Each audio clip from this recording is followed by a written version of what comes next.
آج سے میں نے ٹھوکر ماری سارے گانوں کو، سکھاؤ مجھے قرآن، میں قرآن ہی پڑھا کروں گا۔ ایک زازان نام کا نا گویا تھا، آواز بڑی سریلی تھی۔ شراب خانے میں جب محفلیں سجتی تھی تو معاذ اللہ وہ گانے گایا کرتا تھا، سریلی آواز تھی۔ حضرت عبداللہ ابن مسعود حضور کے صحابی،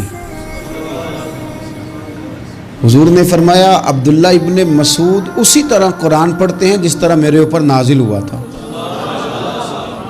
عبداللہ ابن مسعود نا چھوٹا قد اور پتلی پتلی ٹانگیں تھی حضرت عبداللہ ابن مسعود کی۔ ایک دن درخت پہ چڑھے ہوئے تھے تو کچھ لوگوں نے نا، بچے کرتے ہیں نا مذاق، معاذ اللہ کچھ نے کہا کتنی پتلی ٹانگیں۔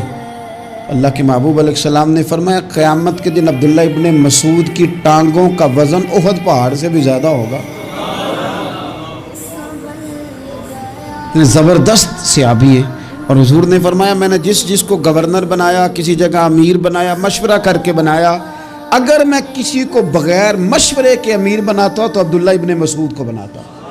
حضرت عبداللہ ابن مسعود گزر رہے تھے تو وہ جو زازان نام کا گویا تھا وہ گانے گا رہا تھا۔ حضرت عبداللہ ابن مسعود گزرے تو اب درد تھا نا دل کے اندر، اور اگر کسی نے توبہ کرنی ہے تو ایک جملے سے بھی کر لینی۔ آپ گزرے، سریلی آواز کانوں میں آئی، کھڑے ہو کے کہنے لگے کون ہے؟ کہا جناب زازان نام کا گویا ہے۔ مصطفیٰ کریم کے شانوں والے غلام کی زبان سے لفظ نکلے، کتنی سونی آواز ہے، کاش یہ قرآن پاک کی تلاوت کرتا۔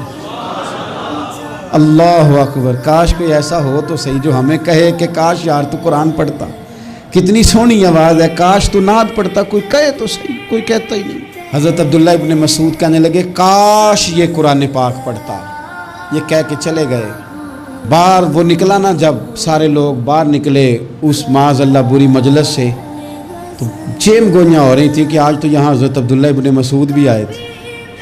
تو زازان سے کسی نے کہا کہ آج نا حضرت عبداللہ ابن مسعود نے تیری آواز سنی، تیری آواز، تو وہ کہہ رہے تھے کاش اتنی سونی آواز سے قرآن پڑھتا تو مزہ آتا، کاش۔ وہ کہنے لگا نبی پاک کے صحابی نے میرا نام لیا ہے، گویا ہو کے میرا ذکر کیا ہے۔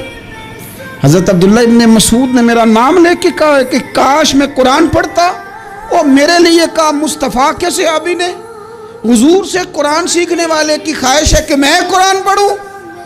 دوڑے گئے، کدھر ملیں گے عبداللہ ابن مسعود؟ فلاں جگہ غسل کیا، وضو کیا، پیروں میں لگ گئے جا کے، کہنے لگے سونیا جس کے قرآن پڑھنے کی تعریف مدینے والے کریں وہ میرے بارے میں کہے کہ مجھے قرآن پڑھنا چاہیے تھا، آج سے میں نے ٹھوکر ماری سارے گانوں کو، سکھاؤ مجھے قرآن، میں قرآن ہی پڑھا کروں گا، میں قرآن پڑھوں گا، میں پڑھ کے سناؤں گا، لوگ میری زبان سے اللہ کے کلام کی تلاوت سنا کریں گے۔ کوئی بیٹھا ہوا مجھے دور دعا دیتا ہے، میں ڈوبتا ہوں سمندر اچھال دیتا ہے، کوئی تو ہو نا جو کہے، کوئی تو ہو۔ فرمانے لگے بس ہو گئی حضور، آپ دیکھیں گے میں قرآن ہی پڑھوں گا۔